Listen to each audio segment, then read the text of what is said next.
Indo British advanced pain clinic నొప్పి మాయం surgery దూరం. For appointments 9155515563. నమస్తే, welcome to I dream social spotlight with కవిత.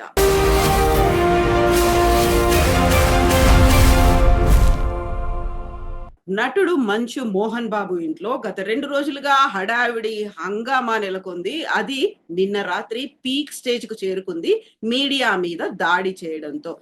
ఇందులో ఓవరాల్ గా ఎవరి తప్పుంది, ఎవరు బాధ్యత వహించాలి, ఎవరి విషయాల్లో ఇంటర్ఫియర్ అవుతున్నారు, మీడియాకు ఉన్నటువంటి రెస్పాన్సిబిలిటీస్ ఏంటి, నటుడిగా ఆయన తీసుకోవాల్సినటువంటి జాగ్రత్తలు ఏంటి? మనతో పాటుగా ఉన్నారు సీనియర్ జర్నలిస్ట్ సి వనజ గారు. వనజ గారు, నమస్కారం. నమస్తే కవిత. సో 2 రోజులుగా అవుతున్నటువంటి ఒక ఎపిసోడ్ చూస్తున్నారు. ఒక ట్విస్ట్లు, టర్న్లు బోల్డ్ అంత కనిపిస్తోంది. మీడియా అంతా అక్కడే ఉంది. జనాలు కూడా ఏం జరుగుతుంది అనేది ఒక క్యూరియస్ గా ఎదురు చూస్తున్నారు. బట్ అది నిన్న రాత్రి ఒక పీక్ స్టేజ్ కి వెళ్ళిపోయింది. మీడియా మీద దాడి చేయడం అనేది ఎవరి తప్పు ఉందనుకుంటున్నారు ఇందులో మీరు? చాలా సార్లు ఇందులో ఎవరి తప్పు అనేది చెప్పడం కష్టం అవుతుంది. ఎందుకంటే ఉమ్, ఇక్కడ ఒక్కళ్ళే హద్దు మీరారు అని చెప్పడానికి లేదు కవిత. అందరూ ఉమ్, హద్దు మీరారు. ఫస్ట్ ఆఫ్ ఆల్ అదొక ఇంటి గొడవ. బట్ ఉమ్, ఎవరింట్లో ఇలాంటి ఇంటి గొడవలు మనకు ప్రతి వీధిలో జరుగుతుంటాయి, ప్రతి ఊళ్ళో జరుగుతుంటాయి, ప్రతి ఇంట్లో కూడా జరుగుతుంటాయి చాలా సార్లు. అవేవి వార్తలు కావు. బికాజ్ వాళ్ళు సెలబ్రిటీస్ కాబట్టి వాళ్ళ ఇంట్లో ఏం జరిగినా వార్త అవుతుంది. ఉమ్, సో మొట్టమొదట అసలు వాళ్ళ ఇంట్లో మామూలుగా మోహన్ బాబు గారు ఆయనకి ఒక తెలుగు ఇండస్ట్రీ మీద ఒక కోపం. తనని పెద్ద మనిషిగా గుర్తించట్లేదు అని ఆయనకి చాలా కోపం ఉంటుంది ఎప్పుడు. బట్ ఇంట్లో ఒక గొడవ వస్తే ఆయన పెద్ద మనిషిగా పరిష్కారం చేసుకోలేక అది రోడ్డు మీద దాకా ఆయన తీసుకొచ్చాడు. సో ఉమ్, అక్కడ మొదలైంది ఈ కథ. సో అది ఒక రకంగా మోహన్ బాబు ఒక కుటుంబ పెద్దగా అంటే పోనీ వాళ్ళేం చిన్నపిల్లలు కాదు, టీనేజర్స్ కాదు, మాట్లాడి పరిష్కరించుకోవాల్సిన దాన్ని ఇక్కడ దాకా తీసుకొచ్చుకున్నారు. అది మొదట. మనకు తెలిసిందే గదా! నేను జర్నలిస్ట్‌ని. మనం మాట్లాడుకునే టైంకి మన ఉమ్, జర్నలిస్ట్ మిత్రులందరూ ఫిల్మ్ ఛాంబర్ దగ్గర ఇప్పుడు ధర్నా చేస్తున్నారు. 11:00కి ధర్నా గూడా ఉంది. సో, జర్నలిస్ట్‌ల మీద దాడి చేశారు కాబట్టి దాని మీద వాళ్ళందరూ ప్రొటెస్ట్ చేస్తున్నారు. బట్ దానికి ముందు కూడా ఒకసారి మోహన్ బాబు ఇంట్లో గొడవ మొదలైన దగ్గర నుంచి తెలుగు టీవీలో ఇంకొక వార్తే లేదు.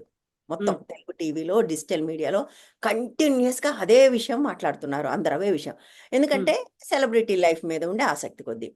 తర్వాత మీడియా కూడా ఎన్ని కథలు వండి వార్చిందో మనం చూసాం. అసలు వారుస్తూ ఉంటుంది. ఒక ఆర్‌జీవీ మీద కూడా చూసాం. ఆర్‌జీవీ మీద అసలు ఆయన పారిపోయాడు, దాక్కున్నాడు. ఆయన ఛానెల్స్‌లోకి వచ్చి కొంచెం నేను ఇక్కడే ఉన్నాను మొర్రంటే కూడా ఆయన పారిపోయాడు, దాక్కున్నాడు అని. ఉమ్, అంటే ఒక క్లిక్ బైట్ జర్నలిజం కోసం వీళ్ళు ఓవర్‌గా చేస్తున్నారు. వీటన్నిటికి ఒక కల్మినేషన్ పాయింట్ నిన్న జరిగింది, నిన్న సాయంత్రం. ఉమ్, సరే ఉమ్, వాళ్ళు వీళ్ళు తోసుకున్నారు, లోపలికెళ్లారు. మోహన్ బాబు అనే ఆయన నాకు 70 ఏళ్ళు నన్నిట్లా వేధిస్తారని ఆయన అడుగుతున్నాడు. బట్ 70 ఏళ్ల మనిషి పాటించాల్సిన సంయమనం గూడా ఒకటుంది. అదాయన పాటించలేదు. పాటించకుండా తీసుకొని కొట్టేశాడు. యాక్చువల్‌గా నేను నిన్న అక్కడున్న మిత్రులతో మాట్లాడుతున్నప్పుడు చెప్పిందేంటంటే, జస్ట్ వీళ్ళు కొడుకు తోసుకొనెళ్ళాడు. మనోజ్ తోసుకొనెళ్ళాడు. ఆయనతో పాటు వీళ్ళందరూ గూడా లోపలికి తోసుకొనెళ్లారు. అది మనోజ్‌ని బయటకి తోసుకొనొస్తూ మోహన్ బాబు బయటకొచ్చారు. రాగానే వీళ్ళు మైక్ పెట్టి మీరు ఏమంటారు చెప్పండి అనగానే అది తీసుకొని కొట్టేశాడు అని. సో, ఒక స్పర్ ఆఫ్ ద మూమెంట్‌లో ఆయన ఆ పని చేశాడు. అంటే ఒక రకంగా చెప్పాలి అంటే ఒక గొడవ జరుగుతున్నప్పుడు మనం వెళ్లి మైకులు పెట్టి మీరు చెప్పండి అని అడగటం నాకైతే ఎథికల్‌గా అనిపించదు. ఉమ్, అంటే ఒక స్పేస్‌ని మనం ఆహ్, రెస్పెక్ట్ చేయాలని నేను అనుకుంటాను.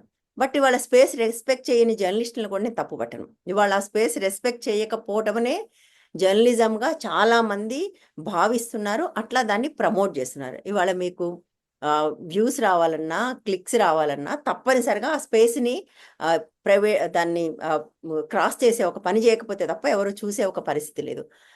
అంటే వేరే దేశాల్లోకి వెళ్తే ఈ లాస్ గాని ఉమ్. చూస్తే అట్లా ఒక ప్రైవేట్ ప్రాపర్టీలోకి వెళ్తే వాళ్ళనేమైనా చేసే హక్కు ఉంటుంది. భారతదేశంలో ఆఫ్‌కోర్స్ అలా లేదు. ఉంది కానీ అంత స్ట్రింజెంట్ లా కాదు. కానీ వెంటనే ఏం చేశారు? గన్ లైసెన్స్ తీసేసుకున్నారు. మోహన్ బాబుది విష్ణువి గన్ లైసెన్స్ క్యాన్సిల్ చేసి గన్ లైసెన్స్ తీసుకోలేదు, సారీ గన్స్ తీసుకొని ఎళ్ళిపోయారు. హ్మ్. సో, అంటే ఈ మొత్తం వ్యవహారాలు నాకేం అనిపిస్తుందంటే ఒక ఒక టాక్సిక్ జర్నలిజం ఇదని అనిపిస్తుంది. నేను I am not saying journalist మిత్రుడు. మనందరికీ మిత్రులే వాళ్ళు. దెబ్బలు తిన్నవాళ్ళు, దెబ్బలు తగిలిన వాళ్ళు. వాళ్ళని నేను తప్పు పట్టట్లేదు కానీ, మొత్తం ఒక వాతావరణం అట్లా తయారైంది. అంటే హ్మ్. అట్లా వెళ్తే తప్ప జర్నలిజం కానీ ఒక పరిస్థితి ఇటు నుంచి ఉంది. అటువైపు ఉన్నవాళ్ళు మేము ఇంత పెద్దవాళ్ళం అంత పెద్దవాళ్ళం అని చెప్పేవాళ్ళు కనీసం సంయమనం లేకుండా, ఆయనకు తెలీదా?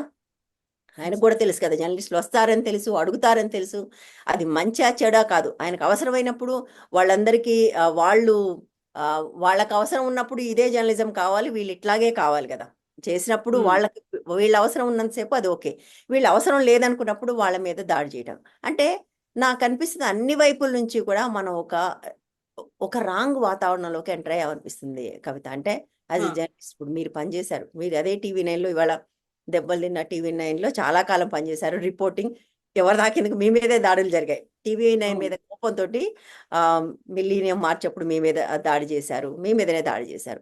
మనందరం ఇది చూసాం. అంటే ఈ దాడి చాలా సార్లు అది ఈ వ్యక్తుల మీద కాదు, ఒక్కసారి సంస్థల మీద, ఒక్కొక్కసారి మొత్తం జర్నలిజం మీద, the way journalism is operating. అది కూడా ఇక్కడ నేను పూర్తిగా జర్నలిస్టులు తప్పు పట్టట్లేదు నిజం చెప్పాలంటే. సరే వాళ్ళు ఇది వాళ్ళు మొదటిసారి చేయట్లేదు, ఎప్పుడూ చేస్తూనే ఉన్నారు, చేస్తారని చేస్తుంటారు అని తెలిసి కూడా మోహన్ బాబు అట్లా సంయమనం కోల్పోవడం అనేది అయితే ఖచ్చితంగా తప్పు. ఎండ్ ఆఫ్ ద డే జర్నలిస్టుల పరిస్థితి ఏంటి? వీళ్ళు ఇలాంటి ఒక వాతావరణంలో పనిచేయని ఒక పరిస్థితి చేయక తప్పని పరిస్థితి ఉంది, అట్లా వెళ్ళాల్సిన అవసరం కూడా ఉంది.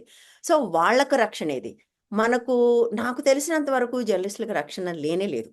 అంటే వాళ్ళు ఎవరి కోసం అన్నా చేయనివ్వండి, వాళ్ళు కేవలం జీతం కోసం పనిచేస్తారు. బట్ ఏమన్నా జరిగినప్పుడు వాళ్ళకి ఏ రకమైన రక్షణ ఉండట్లేదు. ఇది మన ఫిజికల్గా దెబ్బ కాబట్టి మనం మాట్లాడుకుంటున్నాం. వేరే రకమైన సమస్యలు చాలా వస్తాయి. ఆ మధ్య కర్నూల్లో ఒక అబ్బాయి ఉన్నాడు, ఎక్స్పోజ్ చేశారు, స్ట్రింగర్ అతను. అక్కడ ఉండే ఒక లోకల్ పొలిటీషియన్ ఎక్స్పోజ్ చేస్తే అతను చంపేశారు. సో చంపేస్తే ఎవరు ఏం చేయలేదు నిజానికి. ఆ కేసు కూడా అవతల వాళ్ళు హషప్ చేశారు.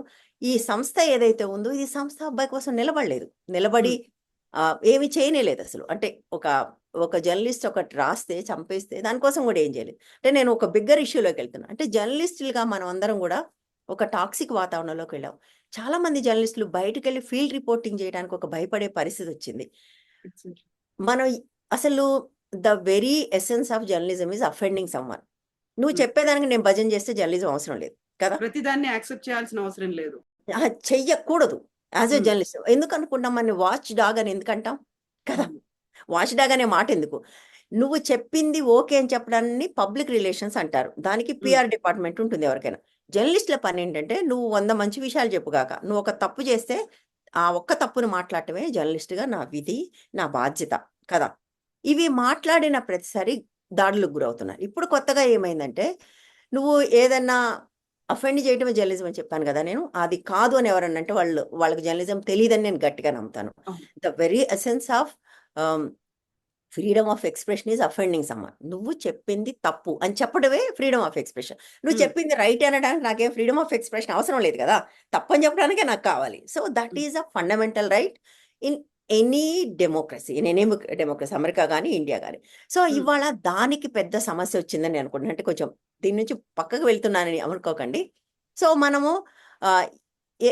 దేని గురించి మాట్లాడినా కూడా ఇవాళ మనం ఈ పార్టీ గురించి మాట్లాడాం, నువ్వు ఫలానా పార్టీ అంటారు, రేపు ఆ పార్టీ గురించి మాట్లాడితే నువ్వు ఈ పార్టీ అంటారు. అంటే మనం అసలు ఏ పార్టీకి సంబంధం లేకుండా అన్ని పార్టీల గురించి మాట్లాడతామని లేదా అందరి గురించి మాట్లాడతామనే కామన్ సెన్స్ ఉండదు. చాలా ప్రాగ్మాటిక్, అంటే ఆ ఒక్కడు చూస్తారు, ఆ ఒక్క న్యూస్ స్టోరీ చూసి. అందుకే కదా వనజ గారు ఈ మధ్య కాలంలో కూడా కామెడీ జోక్స్ వేయడం అనే జర్నలిస్టుల మీద, ఎక్కడ పని చేస్తున్నావు అంటే ఏ పార్టీకి పని చేస్తున్నావు అనే దాంట్లో మారిపోయింది అసలు, ఏ పార్టీ జర్నలిస్ట్ ఆయన అనేది. అవును విచ్ ఇస్ అంటే పార్షల్లీ ట్రూ. అది కూడా మనకు తెలుసు. ఎందుకు ఇవాళ ఇండిపెండెంట్ జర్నలిజం లేదా డిజిటల్ జర్నలిజం ఎందుకు పాపులర్ అవుతుంది అన్నది మనకు తెలుసు. ఎందుకంటే దాదాపుగా అన్ని మీడియా సంస్థలు ఏదో ఒక పార్టీకి అనుకూలంగా మారిపోయిన తర్వాత ఆ సమస్య ఖచ్చితంగా వచ్చింది. అన్ని మీడియా సంస్థలు అట్లా ఉన్నాయి. బట్ చాలా తక్కువ మాత్రమే, కొంతమంది మాత్రమే ఏ పార్టీకి అఫిలియేషన్ లేకుండా ఉన్నారు. కానీ వాళ్ళని కూడా వదిలిపెట్టట్లే. అంటే ఏమైందంటే ఆ మొత్తం వాతావరణం అట్లా మారిపోయింది. నువ్వు మాట్లాడితే తప్పకుండా ఏదో ఒక పార్టీకి అనుకూలంగానో అనుకూలంగానే ఈ పార్టీ కోసం మాట్లాడుతున్నావని తప్ప నువ్వు ఒక అంశం కోసమో ఇష్యూ కోసం మాట్లాడుతున్నావని యాక్సెప్ట్ చేసే పరిస్థితి దాటిపోయింది. So coming back to Mohan Babu issue, మళ్ళీ మోహన్ బాబు ఇష్యూ దగ్గరకు వస్తే ఇప్పుడు ఆ పిల్లోడికి దెబ్బ తగిలింది. నిజానికి చాలా చాలా తీవ్రమైన గాయమైంది కంటికి దీనికి మధ్యలో. కాస్మెటిక్ సర్జరీ చేయాలంటున్నారు. ఐ డోంట్ నో ఎంతవరకు ఆ సంస్థ తన వెంట నిలబడుతుందో నాకు తెలీదు. దానివల్ల వచ్చే ట్రామా, బాధ, మోహన్ బాబు వాళ్ళ ఫ్యామిలీ, ఇదంతా కూడా అంటే ఎక్కడో అందరం దారి తప్పామనిపిస్తుంది కవిత నాకు. ఉమ్, ఉమ్, ఉమ్. సమాజంగానే మనం ఒక దారి తప్పామనిపిస్తుంది. అంటే యా ఒక ఒక సెలబ్రిటీ విడిపోతే మనకది వార్త. ఆ వార్తను వారం రోజులు రుబ్బుతాం. వాళ్ళు పెళ్లి చేసుకుంటే వారం రోజులు రుబ్బుతాం. ఒక ఫ్యామిలీలో గొడవైతే వారం రోజులు రుబ్బుతాం. అంటే I miss my olden days of print journalism. అంతా అయిపోయాక ఉమ్, సాయంత్రం కూర్చొని తీరిగ్గా ఆలోచించుకొని ఒక పీస్ రాస్తాం మొత్తం మీద కదా! ఒక నాన్ జడ్జిమెంటల్ పీస్ రాయటానికి ట్రై చేసేవాళ్ళం. ఇప్పుడు అసలు లేదు. కంటిన్యూస్‌గా జడ్జిమెంట్స్ మనం పాస్ ఆన్ చేస్తూ ఉంటాం. ఇప్పుడు చూడండి సోషల్ మీడియాలో ఎంతమంది ఆల్రెడీ కొన్ని యూట్యూబ్ ఛానల్స్ ఊరు పేరు లేని యూట్యూబ్ ఎవరో ఒకళ్ళు సైడ్ తీసుకుని ఇందులో మంచు విష్ణు తప్పనేది ఒకళ్ళు, మనోజ్ తప్పని ఒకళ్ళు వీళ్ళే తీర్పులు కూడా ఇచ్చేస్తున్నారు. సో ఎవరు తప్పులేదు. జడ్జిమెంట్లు ఇచ్చేస్తున్నాం మనం. జడ్జిమెంట్లు పాస్ ఆన్ చేస్తున్నారు. ఎవరి జడ్జిమెంట్‌కి వాళ్ళు ఏమనాలి దానికి అవసరమైన ఆర్గ్యుమెంట్స్ మసాలా కూడా అంతా రెడీ, చేస్తున్నారు. మసాలా రెడీ అయిపోతుంది. నేను చాలా మర్యాదగా అన్నాను ఆర్గ్యుమెంట్స్ అని. యాక్చువల్‌గా వాళ్ళు చేస్తున్నది మసాలా దట్టించడమే. మసాలా దట్టించి వాళ్ళు అక్కడ జరిగింది. ఇక్కడ ఏంటి ఉమ్, ఇదంతా? ఈ జర్నలిజం ఇట్లా అయిపోయిందని కొంచెం బాధగా అనిపిస్తుంది నాకు. ఉమ్.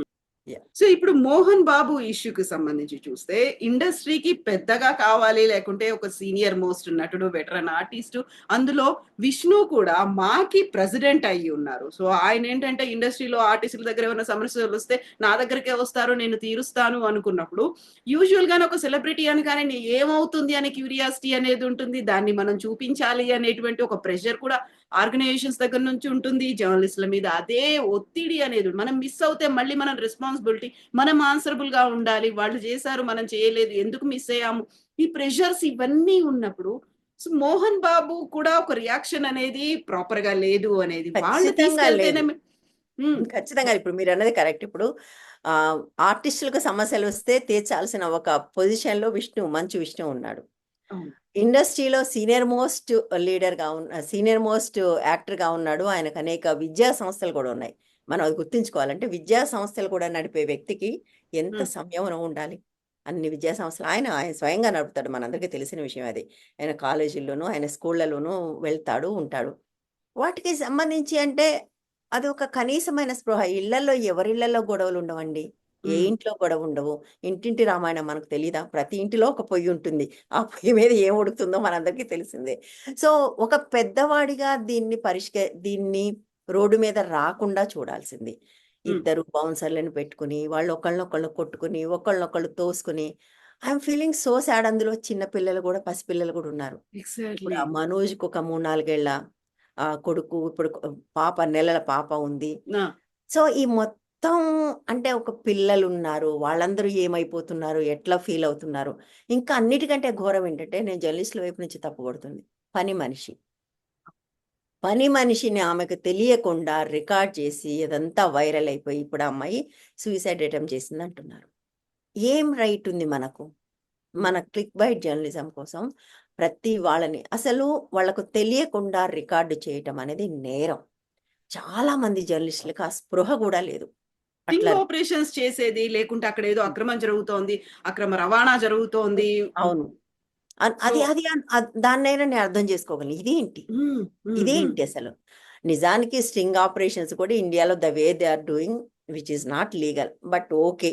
అక్కడేదో ఒక అన్యాయాన్ని వెలికి తీయటానికి చేస్తున్నారని అనుకుందాం. For argument's sake. ఇదేంటి ఈ అమ్మాయిని? అమ్మాయి అక్కడ పని చేయాల్సిన అమ్మాయి. ఆ హ్మ్. అమ్మాయికి తెలియకుండా రికార్డ్ చేసి, అది బయట పెట్టి అంటే కనీసం ఒక సామాజిక స్పృహ గురించి మాట్లాడతాం కదా! పొద్దున్న లేస్తే. హ్మ్. హ్మ్. మనం అందరం సమాజం మంచి కోసమే జర్నలిజం అని నమ్ముతాం కదా! ఇప్పుడు నువ్వు, నేను మనందరం జర్నలిజంలోకి ఎందుకొచ్చాం?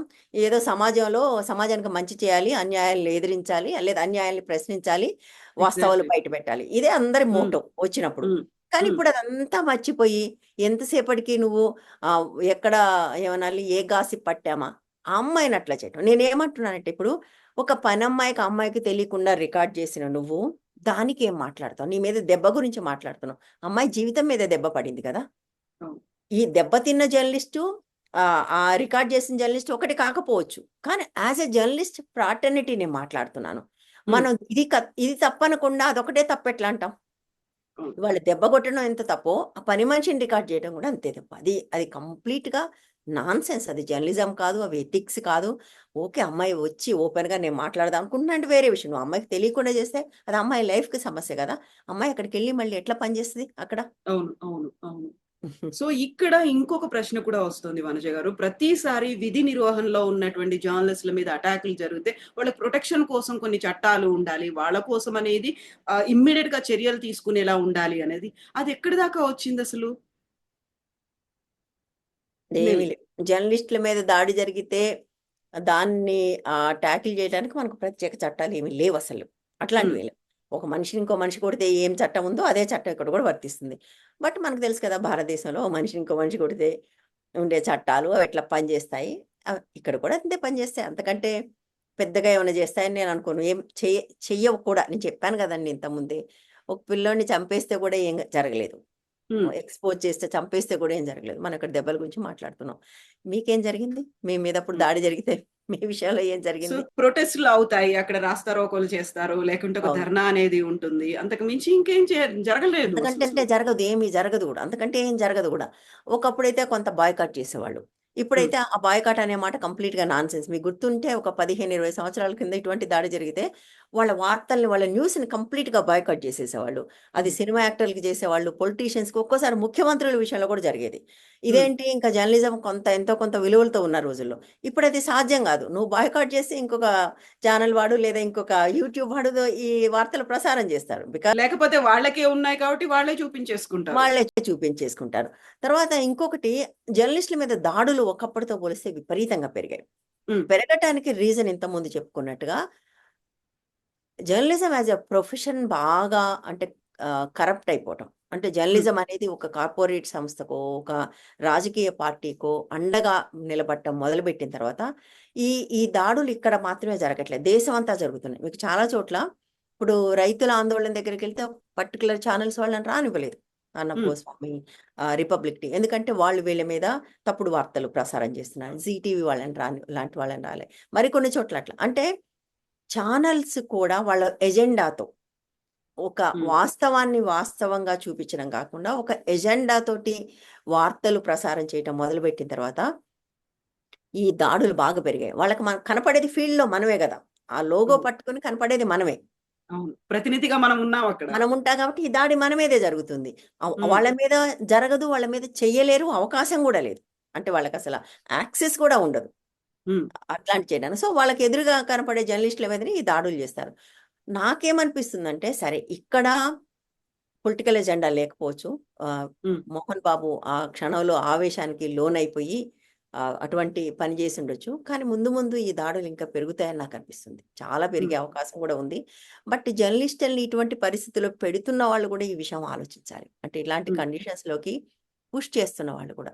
ఆ మధ్య కొంతమంది విమెన్ జర్నలిస్టులు వెళ్తే కొడంగల్ దగ్గర వాళ్ళ మీద కూడా దాడి జరిగింది. మనందరం చూసాం. ఇంకా మనందరి మీద జరిగే దాడుల గురించి సరే ఇక్కడ మనం మాట్లాడుకోలేం గానీ ట్రోల్స్, అబ్యూజివ్ కామెంట్స్ ట్రోల్స్‌లు, అవన్నీ దాడులు, పక్కన. అంతే. అబ్యూజ్‌లు నిన్నెవరో హ్మ్. ఒకాయన చెప్పాడు, "దీన్ని ఎన్‌కౌంటర్ చేసుంటే బాగుండేది నన్ను" హ్మ్. అంటాడు ఓకే. ఆ! కామెంట్. సో, ఈ స్థాయిలో మనుషులు జర్నలిస్టుల పట్ల ప్రవర్తించడానికి మన కాంట్రిబ్యూషన్ ఏంటి? మనం గూడా ఆలోచించుకోవాలి. ఇక్కడ మనము హ్మ్. అన్నప్పుడు యాస్ జర్నలిస్ట్‌లుగా చాలా మందికి చాయిస్ ఉండదు. బతుకు తెరువిది. అవును. మనం వచ్చినప్పుడు అందరం గూడా దీనితోటేదో సమాజం మారిపోతుందని వచ్చాం గానీ, ఓవర్ ఎ పీరియడ్ ఇది బతుకు తెరువు కింద మారిపోయింది. హ్మ్. మనం ఉద్యోగం చేయాలి, జీతం రావాలి, పని జేయాలి. సో, ఇ నాకు అంటే ఇదంతా మాట్లాడుతుంటే దీనికి పరిష్కారం ఏంటి? బహుశా నెక్స్ట్ క్వెషన్ అదే అడుగుతారు మీరు. అవును. అవును. కదా! ఏం ఏం జరగాలసలు? ఏం పరిష్కారం? ఎట్లా మనం దీనికి పరిష్కారం లేదు కవిత.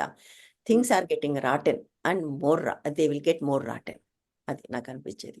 హ్మ్. ఒక మ్యాడ్ రేస్, ఒక ర్యాట్ రేస్ అనేది తయారయిన తర్వాత mad race, rat race, rotten race ఒకటి ఆ! కాదు అది. అందులో ఇంకొకటి కూడా ఉంటుంది. ఇప్పుడు వాళ్ళు పర్సనాలిటీస్, పబ్లిక్ ఫిగర్స్ వాళ్ళు. పబ్లిక్ ఫిగర్స్ కాబట్టి ఏం చేసినా క్యూరియాసిటీ అనేది ఉంటుంది. వాళ్ళు ఇన్సైడ్ చేసుకుంటే పర్లేదు. వాళ్ళంతట వాళ్ళే బయటకొచ్చి బయటకొచ్చారు. మనకు అవును. మీ ఆహ్, మీడియాకనేది సమాచారం ఇస్తూ, వాళ్ళు కూడా మెయింటైన్ చేస్తూ ఇవన్నీ చేస్తున్నారు కాబట్టి ఆబ్వియస్‌గా ఎంటర్ అవ్వక తప్పని పరిస్థితి వచ్చింది కదా! అనేది ఇంకొక వాదన అవును. ఉంటుంది. డెఫినెట్‌గా. అందులో ఏం సందేహం లేదు గానీ, టెక్నికల్‌గా జూస్తే వాళ్ళకి they have no right to enter into the premises. అందులో ఏం డౌట్ లేదు. టెక్నికల్‌గా హ్మ్. జూస్తే.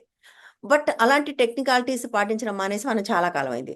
అదే Hmm. Mohan Babu cinema promotion కోసం అయితే లోపలికొస్తే ఆయన ఏమనడు. అంటే కోర్స్ అప్పుడు ఆయన యాక్సెప్ట్ చేశాడని. ఇక్కడ ఇక్కడ ఆయన అనుమతి లేకుండా ప్రవేశించారు కదా! That is also there. అందులో Hmm. ఏమీ సందేహం లేదు గానీ, బట్ అలాంటి టెక్నికాలిటీస్ పాటించడం మనం మానేసి చాలా కాలమైంది. ఎవరో ఒక భర్త నా భార్య ఎవరితోనో గదిలో ఉంది అని తలుపేస్తే మన వాళ్ళెళ్లి ఆ తలుపులు తీసుకొని లోపలికెళ్తున్నారు. Hmm. అండ్ ఏ రకంగా అది జర్నలిజం అవుతుంది? అది నీకు ఏ రకంగా రైట్ అవుతుంది వెళ్ళటానికి?